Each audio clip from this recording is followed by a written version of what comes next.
Maddy and Whitney. Hi. Pulse princesses. Yeah. Who is the fastest? Probably Whitney. No, honestly, who's the Yeah, fastest? I don't know. I feel like What? Maddy is really fast though. I'm going to say over a longer period, Whitney. Over a shorter, me. Yeah. Why do you feel so uncomfortable saying that? No, I Wait, don't. Oh, you don't? We genuinely don't know. We actually haven't had like a race But or we did a anything. test yesterday, Okay. and it was a 20-metre sprint, so there and back. Yeah. And Matt's was way faster. Oh. But if it was Keep 80 training metres? up. If we were actually versing each other, because we weren't like, it wasn't like a side-by-side thing. So if we were like actually I think we push racing each other. Yeah, we definitely do. Wanna If you see? come Nah. to, Let's go now. if you come to pulse training, you see it. It's just Wow, me you and just Whit. can't even like make a decision. Imagine being I mean, so it's fast, you don't know if you're faster than the other Yeah. fastest person you've ever met in your life. What a lovely problem to have. Yeah. Wouldn't know, but I love watching you guys fight about it.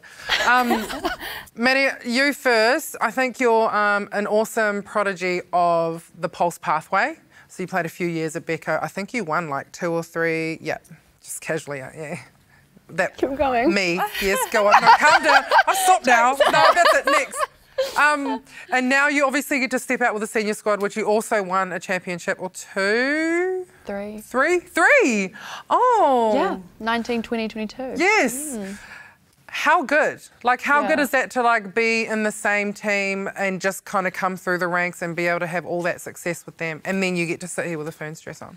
Yeah, no, I think it's so cool. Definitely really lucky. I don't think many players can say they've won that many titles. But yeah, definitely gone through it through 2018 in the Becco League. And then, yeah, I loved my time in Pulse. I think learning, like we've had Katrina Rore, we've had Amelia Ran, there was Cleary. We had so many like amazing people in the team that you could learn off, and even like this one, I've had her for so long. I say this to a lot of people, she's the one that gave me the opportunity. When she left to go to the Magic, that was my breakout year. So like, it's actually all Look at you Whitney. helping the kids.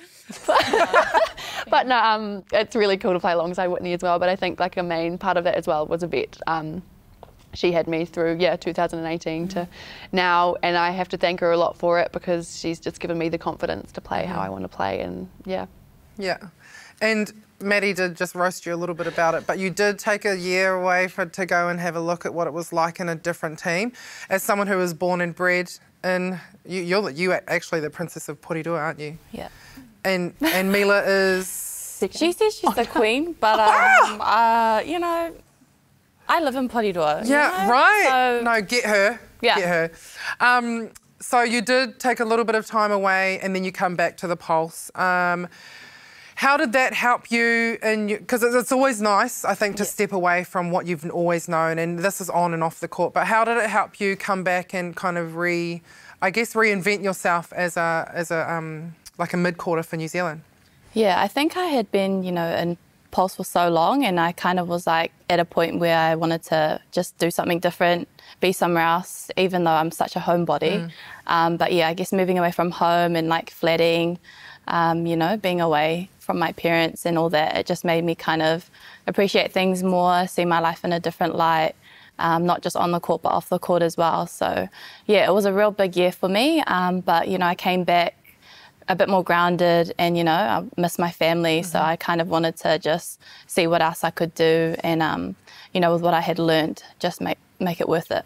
Yeah, it was really cool to see you come back and kind of give her a bit of a knock around, a bit like, hey, Mama's home. I know. Yeah, because I went, whoop, wing defence. That's helped you though, has it not? No, like it has. for you to It be all able to works out, yeah. for you to be able to offer wing defence as well. Yeah. Do you think that's a big part of why you were picked in the Silver Ferns? Definitely. I think hasn't like over like I think earlier on I could play all three, but it was like, oh, but where does she fit? Like, so now I think being able to have all of those turns in the positions and then really come out into centre this year, because obviously I've had that wing defence and wing attack background, so I feel like it really, I think I really settled in that centre position from being able to play all of them. The mid-court is a beautiful problem for Knowles at the moment. Well, it was. She's picked her team. What makes you think that and you're the only one that gets to answer this because she kind of touched on it, but why do you think she picked you? Because that's where there is a lot of talent coming through and the pool is really deep. But she's decided, and we're all with her, but why do you think she picked you, Whit? I think I bring a lot. I bring a different, I think, you know, I played centre last year for Fern, so coming and playing wing attack this year for Pulse, I kind of have a bit of experience playing both now. And I think I bring that kind of difference. Like, me and Gina were quite different at wing attack. We play the same, but I think I use my skills a bit differently to her. You know, I like to be a bit more risky with the ball. My error rate's been a bit, you know, in the tens, nah. But, you know, but over the years, so recently I've just tried to kind of lower that down a bit. But yeah, I think I just add something different, a different flavour that Knowles believes in and that she wants to try, and, you know, that's why I'm here and why she believes in me. So yeah, I'm very grateful. Yes, and I love that you talk like you believe it too, because that's the most important thing. As we were coming up to the World Cup in selection, you get to sit here, you can kind of relax just a little bit because you're in. But before that, there was a mad rotation that Knowles was doing with all the tours that were happening, and there was a lot of movement in the mid-court especially. You both missed out at different times so that Knowles could see what was on offer. What was that moment like for you guys? Knowing the World Cup was coming, missing out, getting back in, and you only have one game to show what you're made of. Like, can you just talk me through the emotions around that time? Yeah, I think, yeah, I was a bit different kind of story, but obviously after not making comm games, I was like, oh, well, World Cup's probably definitely a no as well. And then obviously missing out on quad series as well, I was like, well, that's the campaign before the World Cup. So like, I was like, I'm gone, or I have to have a really good ANZ season. But I think because I got a bit injured in 2022 with my knee, so I was out for a bit, so I wasn't at like my fullest potential, which I like obviously now see when I look back at it. And I think it was a bit of a blessing in disguise because I really got like my fitness back up and really, really worked hard for it. And I think when they all went to quad series, like I trained my butt off in the pre-season with the Pulse to be able to have a really good ANZ season. So yeah, I think I've come in and out quite a bit over the last like 3 years or so. I was lucky that I got to go to the comm games and experience that, because that was the biggest event I've ever been to in netball. So, but prior to that, I think I was kind of on the cusp of, you know, I was there, but I didn't quite go. Like I was in the reserves for the World Cup, the other one, and then I didn't go, but I just think it's all about timing, and you know, you appreciate that it may not be yet, but you just got to find that love and keep that kind of passion for netball. It really makes you think back if you're going to work hard for it, or if you're going to just sit back and, you know, watch it happen in front of you. So I think everything happens for a reason, and you know, me and Mads are here today, and we get the opportunity to go to the World Cup together, and we've had different journeys, but you know, where we were meant to be. So it's cool. Yeah, I totally agree with you. Going into the World Cup, when you were lucky enough to go to the comm games, but when you are at the comm games, there are different athletes, like literally different specimens all over the place, and it's so cool and it's amazing, but this is solely netball. Is there any one team or any one person that you're pretty excited to watch? Like, I've asked a lot of people who you want to play against, and it's generalised, like the Jamaicans or the African style or Courtney Bruce. Is there anyone that you're excited to watch?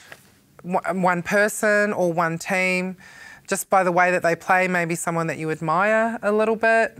You, probably. You know what? Thank you. Good God. I could see that she wanted I didn't know how long I was going to have to speak until you stopped me and go, shh. That's enough. I want to see how you go Maddy. in the red, girl. Same. That's it. Go, done. I'm going. But honestly, I am excited to see you. Like, thank you. No, I'm just saying. And why Tonga, did I have to go that hard to bring you back in to talk about me again? You know I love me. No, it's going to be cool to watch you guys. Like I mentioned, it was. I imagine it'd be quite hard for Knowles to know who the right person for this job was. You should be both proud and humbled that she chose you, because the rest of the world agrees too, and I think it's really cool that you guys are here and you get to experience your first World Cup, and it's going to be awesome to watch you guys thrive and fight for that gold medal with Tonga. In the final. Hey, these teeth aren't going to gold themselves, okay? I need that gold medal and I need a little tiny bit. No, I'm not tonguing enough. I know you got one. It's so nice to talk to you guys. Good luck. Good luck, guys. Love you. Bye. I know it's here, but it's okay. You're welcome. One of us win the gold medal. Yeah. It's going to be us. But that's okay. You guys can stand on the podium with us.